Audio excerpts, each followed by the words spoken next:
नहीं मेरी ए रुक जाओ भाई, प्रोफेसर आ जाओ।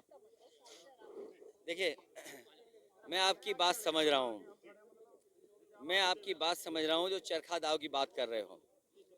देखिए ये राजनीति है और ये चुनाव हो रहा है संविधान बचाने के लिए, लोकतंत्र बचाने के लिए।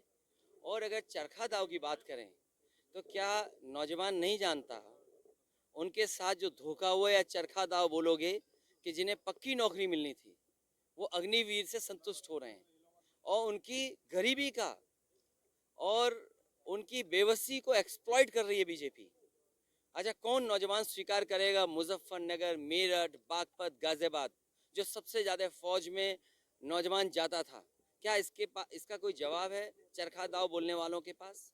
या बीजेपी के लोग जिन्होंने अग्निवीर व्यवस्था लागू की है 4 साल की, कल को पुलिस में लागू कर दें 3 साल की नौकरी, आपके पास जवाब क्या है?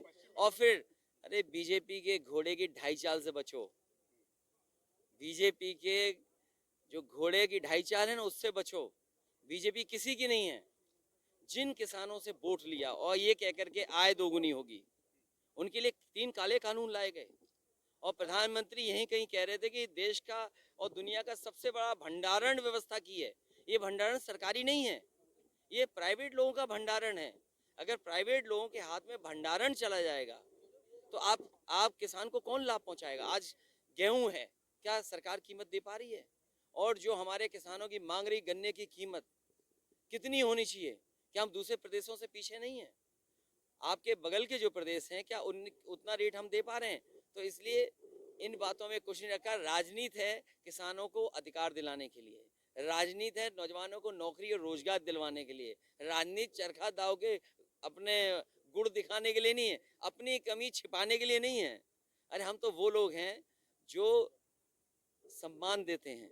बीजेपी कह रही है कि आप हताशा में घर पे बैठ गए। देखिए देखिए समाजवादी पार्टी ऐतिहासिक परिणाम के साथ इस बार जीतेगी उत्तर प्रदेश, और आप खुद महसूस कर रहे हैं कि इस बार जो पश्चिम से हवा चलने जा रही है, जो समाजवादियों और इंडिया गठबंधन के पक्ष में है, वो आखिरी कोने तक आपको ऐतिहासिक वोटों की और ऐतिहासिक सीटें जीतेगी। मेरठ में टिकट क्यों बदले इतनी बार?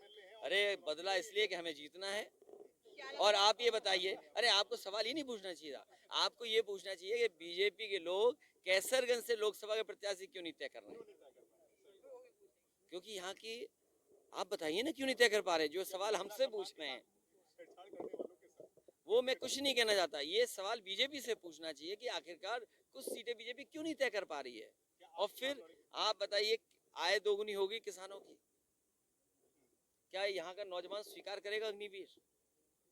क्या ओल्ड पेंशन स्कीम? दलित प्रत्याशी दिया है मेरठ में, आपने दलित प्रत्याशी दिया है, दलित प्रेम उमड़ गया है। नहीं हमारा, दलितों के घर भोजन कर रहे हैं। नहीं ये कोई पहली बार नहीं कर रहे हैं। नेताजी ने माननीय काशीराम जी को इटावा से, अपने होम टाउन, मेरी अपनी नेटिव प्लेस से उन्हें लोकसभा भेजा। तो ये कहना कि आज प्रेम किसी के प्रति नहीं, ये लड़ाई बहुत बड़ी और पुरानी लड़ाई है। जो कभी लड़ाई चौई चंद सिंह जी लड़ते थे, उनका सम्मान ये था कि हर जाति बिरादरी के लोग उन्हें अपना नेता मानते थे। तारीख तो आने दो।